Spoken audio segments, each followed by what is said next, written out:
नमस्कार, आप देख रहे हैं द हिंद 24 न्यूज और मैं हूं आपके साथ साक्षी निर्वाण।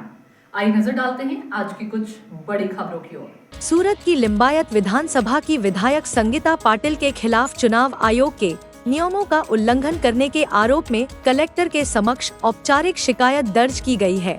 पूर्व नगरसेवक असलम साइकलवाला ने इस विवादास्पद बैठक की तात्कालिक, निष्पक्ष और तटस्थ जांच की मांग की है। शिकायत में आरोप लगाया गया है कि इस बैठक में बूथ लेवल ऑफिसरों BLO की नियमित कार्यप्रणाली को रोकने और एक विशेष धर्म जाति के BLOs को बाहर रखने का प्रयास किया गया।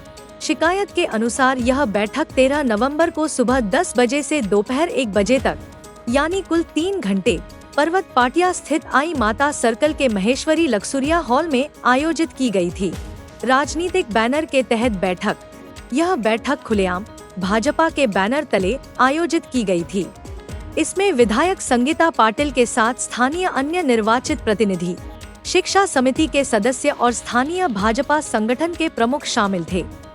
देशना जननायक અને લોકસભા વિપક્ષના નેતા શ્રી રાહુલ ગાંધીજી થોડા દિવસ અગાઉથી ચૂંટણી પંચ સામે ગેરરીતિના અને વોટ ચોરીના જે સત્ય ઘટસ્ફોટ કરી રહ્યા છે એને યથાર્થ ઠેરવતા હોય આજે સુરત શહેરની અંદર 163 લિંબાયત વિધાનસભાના ભાજપી ધારાસભ્યશ્રીએ BLO માટે ખાસ મિટિંગનું આયોજન કર્યું હતું ભારતીય જનતા પાર્ટીના બેનર તળે અને એ મિટિંગની અંદર લિંબાયત વિધાનસભાના ચૂંટાયેલા જનપ્રતિનિધિઓ, શિક્ષણ સમિતિના સભ્યો અને ભારતીય જનતા પાર્ટીના સંગઠનના પદાધિકારીઓ હાજર હતા અને BLOને ખાસ ફરજિયાત એ મિટિંગમાં હાજર રહેવાનો આદેશ કરવામાં આવ્યો હતો આજે સવારે 10 વાગે મહેશ્વરી ભવન પર્વત પાટિયા ખાતે।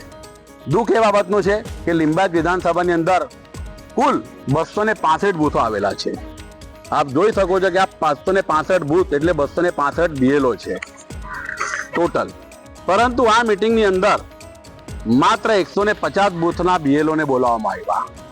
જે 265 બૂથ પૈકીના જે મુસ્લિમ સમાજના, લઘુમતી સમાજના BLO છે એમને આ મિટિંગથી બાકાત રાખવામાં આવ્યા, એમને બોલાવવામાં ના આવ્યા। એટલે એ મિટિંગમાં સંગીતા પાટિલે પોતાની કટ્ટર કોમવાદી માનસિકતા છતી કરી છે।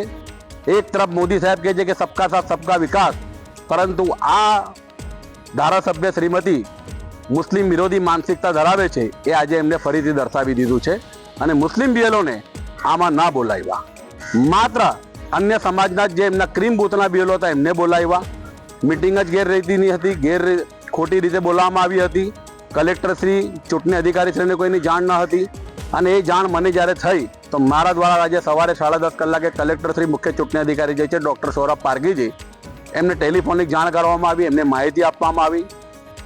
એમને શું કામગીરી કરી એ પણ મને અત્યાર સુધી ખબર નથી ને સવારે 10 વાગ્યાથી લઈને 3 વાગે બપોરે 1 વાગ્યા સુધી આ મિટિંગ ચાલી। દુઃખ એ બાબતનું છે કે અત્યારે તમામ BLOને સર પ્રક્રિયા હેઠળ ડોર ટુ ડોર જઈને મતદારોના સંપર્ક કરવાની અને મતદાર યાદી સુધારણાનું અભિયાન ચાલી રહ્યું છે। એ કામગીરી અટકાવીને આ BLOના ઉચ્ચ અધિકારીઓ એમને આ મિટિંગમાં જવાની ફરજ પાડી અને પણ એક ચોક્કસ સમાજ ધર્મના BLOને બાકાત રાખવામાં શું ષડયંત્ર રચાયું છે, શું પ્લાનિંગ થયું છે, શું ચર્ચા થઈ છે એ ગંભીર વિષય છે।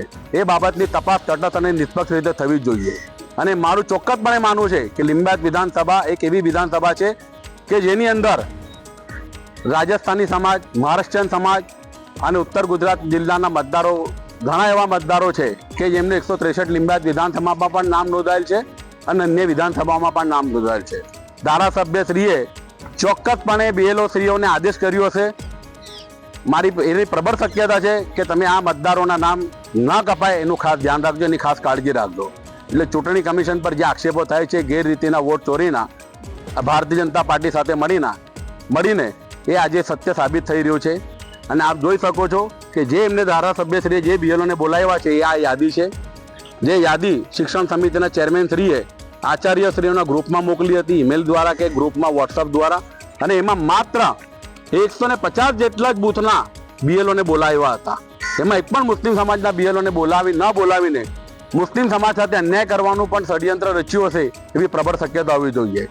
મેં આજ સમગ્ર ફરિયાદ, સમગ્ર હકીકત પુરાવા સાથે ચૂંટણી અધિકારી શ્રી સુરતના જે કલેક્ટર શ્રી છે એમને, ચૂંટણી કમિશનર શ્રી ગુજરાત રાજ્ય અને ચૂંટણી commissioner Shri election chief commissioner of ઇન્ડિયાને પણ મેં લેખિતમાં ઈમેલ દ્વારા રજૂઆત કરી છે।